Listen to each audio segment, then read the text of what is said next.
Broken Straight Sword versus Knight Artorias ended up being one of the single most difficult things I've ever done in a game. Trying to come here at soul level 90 with what I had on me was just not good enough. Feasibly, my mentality when starting this playthrough was if I can deal damage to my enemy, I can beat them. While that's true, the second half of that is avoiding damage from my enemy, and I could not seem to manage that long enough to deal enough damage to Artorias before my life ran out. And it wasn't even a case of me running out of Estus. I had plenty of Estus, but was still dying to Artorias, just getting comboed. After fighting Artorias, I don't know, maybe 80 to 90 times, you get pretty good at understanding the guy's pattern. So I'm not an expert at fighting Artorias. I'm sure there's much better people than me. But I did get pretty good at all of his moves except that spin move you just saw. That double spin move, almost like an AoE attack, was the hardest thing for me to dodge, and most of the time the best thing I could do was either try to dodge as late as possible or just avoid him altogether. Try to anticipate when he would do it and just stay clear of it.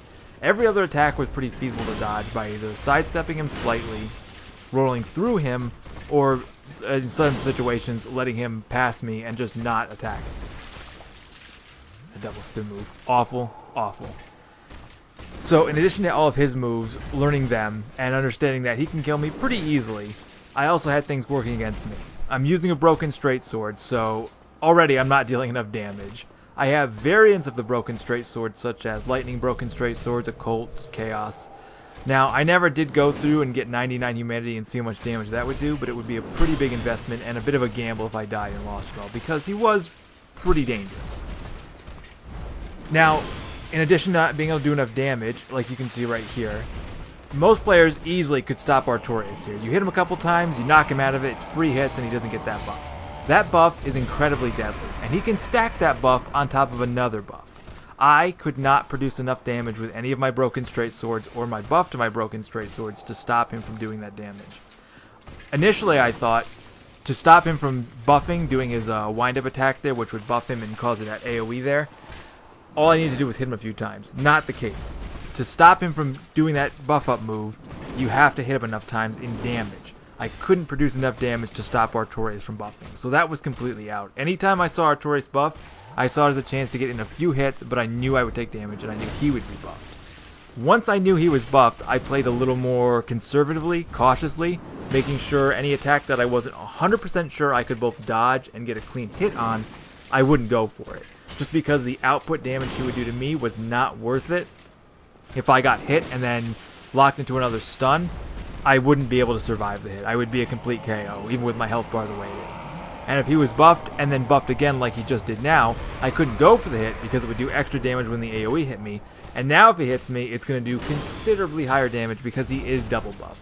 I couldn't tell when the double buff would wear off either, so it was a very dangerous time.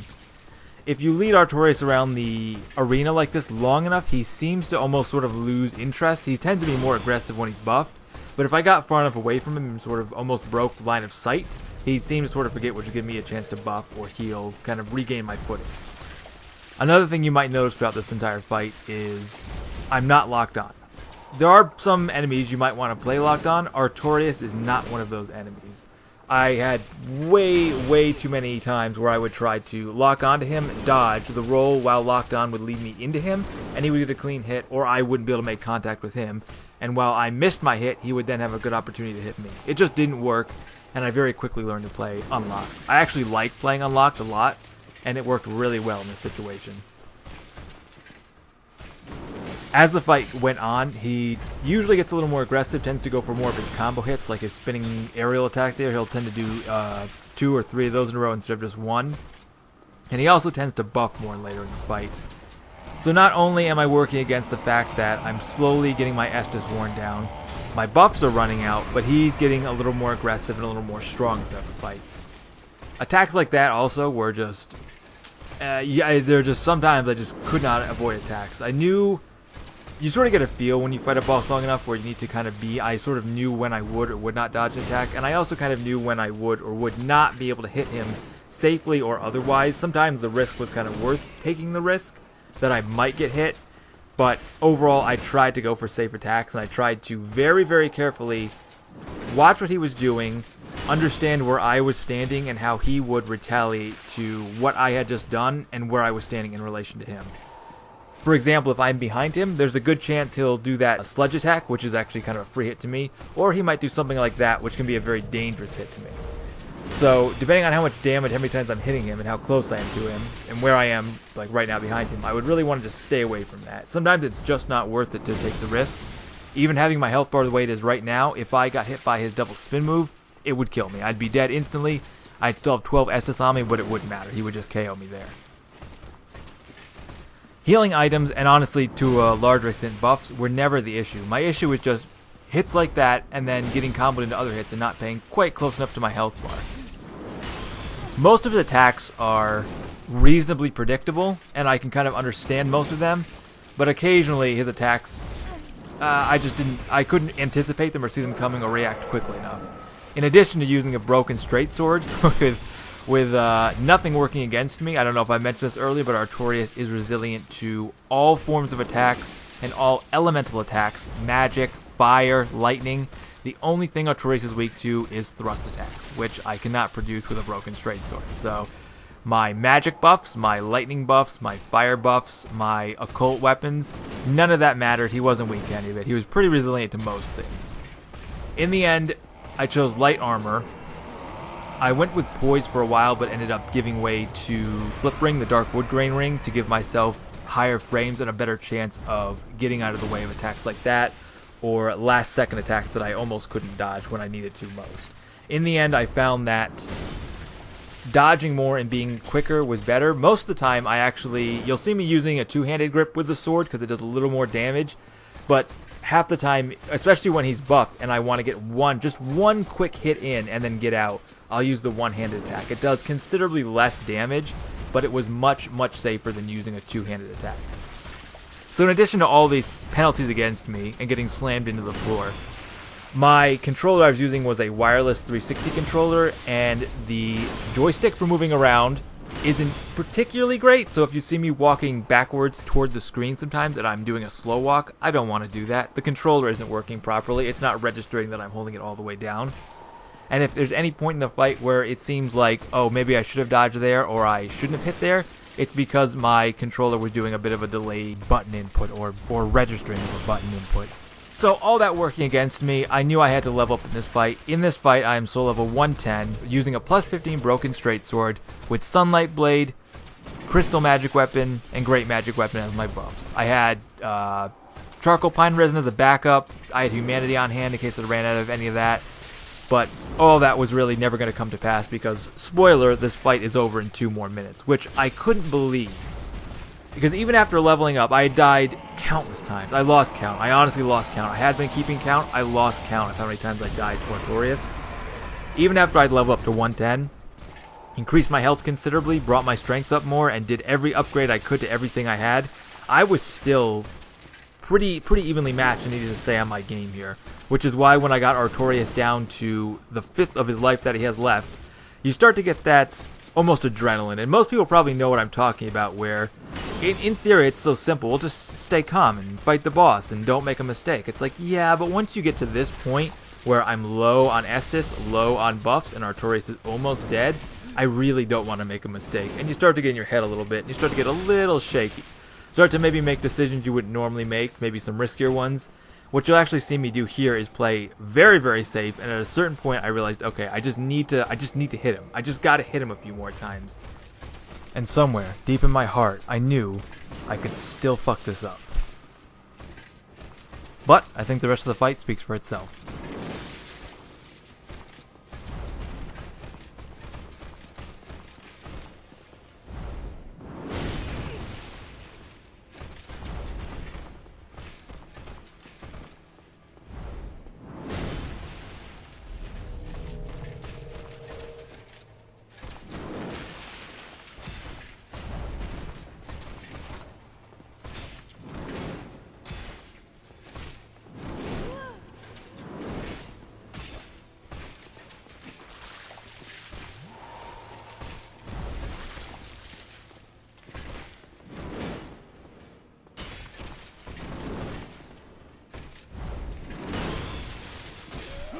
my biggest piece of advice if you're going to try to beat Artorias with a broken straight sword is don't. This has been my informal guide on how to beat Knight Artorias with a broken straight sword. Thanks for watching.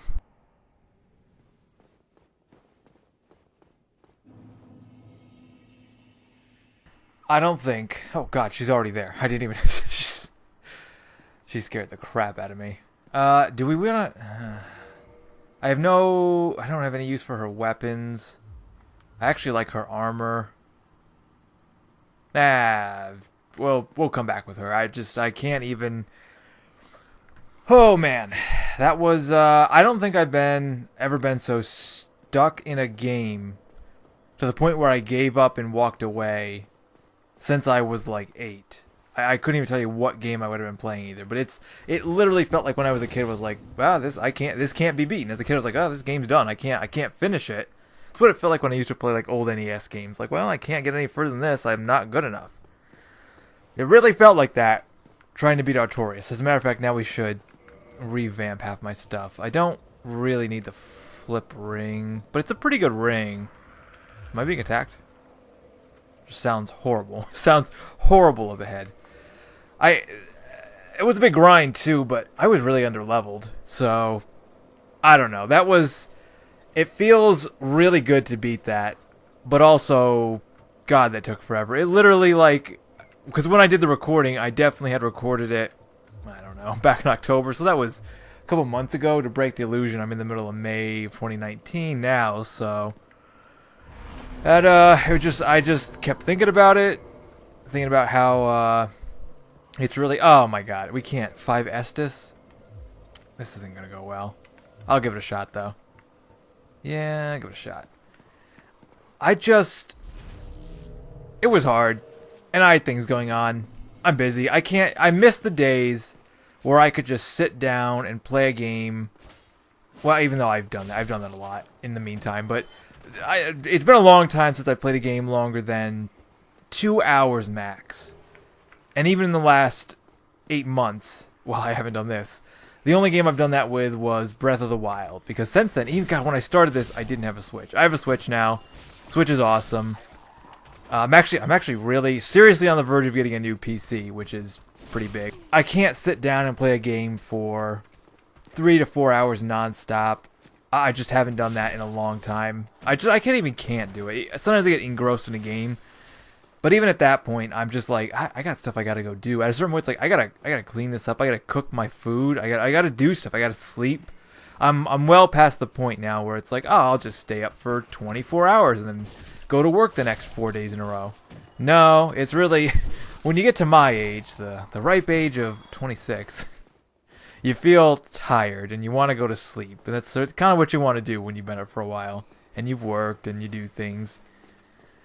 But I just can't play a game that long. So when I'm playing a game and I'm just slamming my head against the wall, or, you know, more appropriately, Artorias is slamming my head against the wall and I can't beat him. I don't want to do this.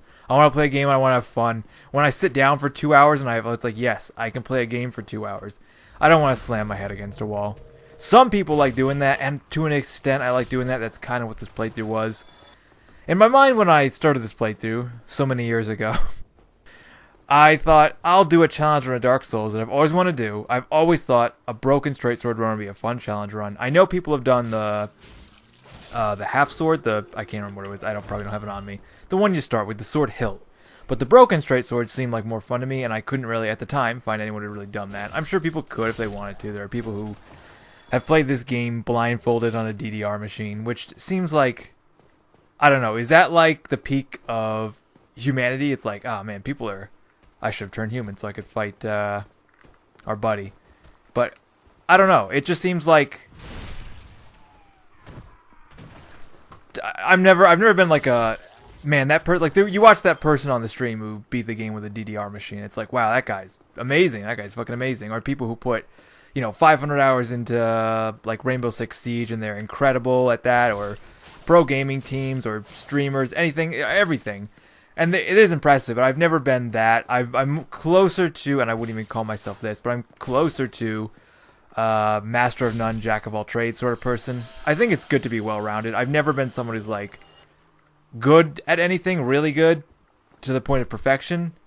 And I guess I've never had enough of a drive to be perfect at anything either. I've thought about, to me it just seems better to be very, very well rounded and not get hit. But the long-winded point I'm making, and the long-winded points I always make, is I'm just trying to have fun. Usually most of my things when it comes to stuff like this, it's like fun related. I was done with the game too. I was like, I was thinking about that when I couldn't beat Artorias. I'm like, I came to the realization, it's like, I can't beat him. I can't do it. I just can't. In theory, the theory behind this playthrough was, even with a broken straight sword, not upgraded or anything, I can hit an enemy and do 1 damage. It's like, okay, if I can do 1 damage to an enemy in this game, I can beat them. It's just a matter of how long can I dodge their attacks to the point where I won't die. If I can just perfectly dodge the entire game and do 1 million hits, which, could conceivably take up to like 2 hours for a single fight or longer, I can beat the enemy, whatever it is. In my mind, actually, when I started this, I was most worried about Manus, who, now that we're on our way to sea, after fighting Artorias, I'm worried. I'm gonna be honest here, Coach. I'm worried that I'm gonna have a repeat, and you'll see me again in I don't know, half a year, and probably like 30 more levels. But with the levels I'm at now, assuming I knew he was there too. I know this DLC. I know this game. I know how to play this game. It's the game where you get hit and you run away and you heal and you come back and you kill him. That's how we play the game. Maybe we do some leveling up.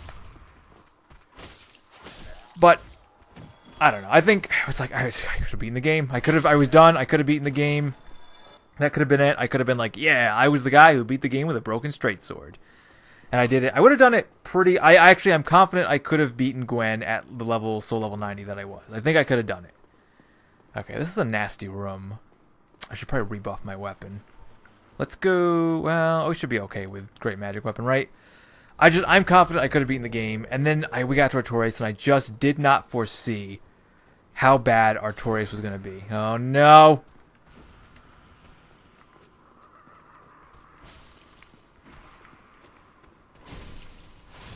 Okay.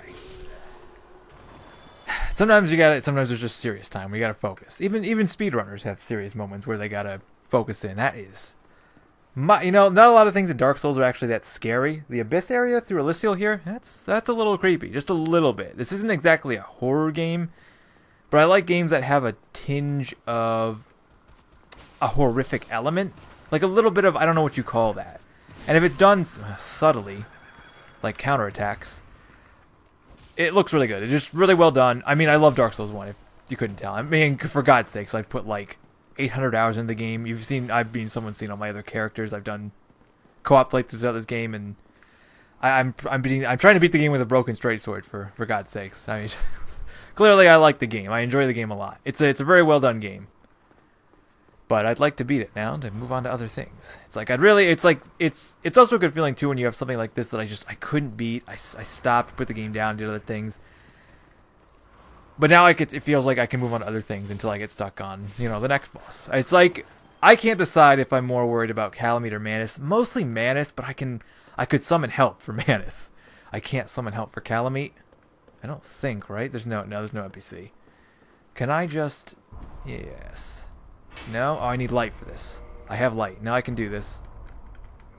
This is actually a thing that felt like... I think I mentioned this before, but when I first played Dark Souls, it gave me a very D&D sort of feel to it. As someone who's never really... God, that scared the shit out of me. I was like, can I hear something? Like, yes, I can. Also... Okay, let's not be stupid and die here. I've died enough. I don't need to die anymore.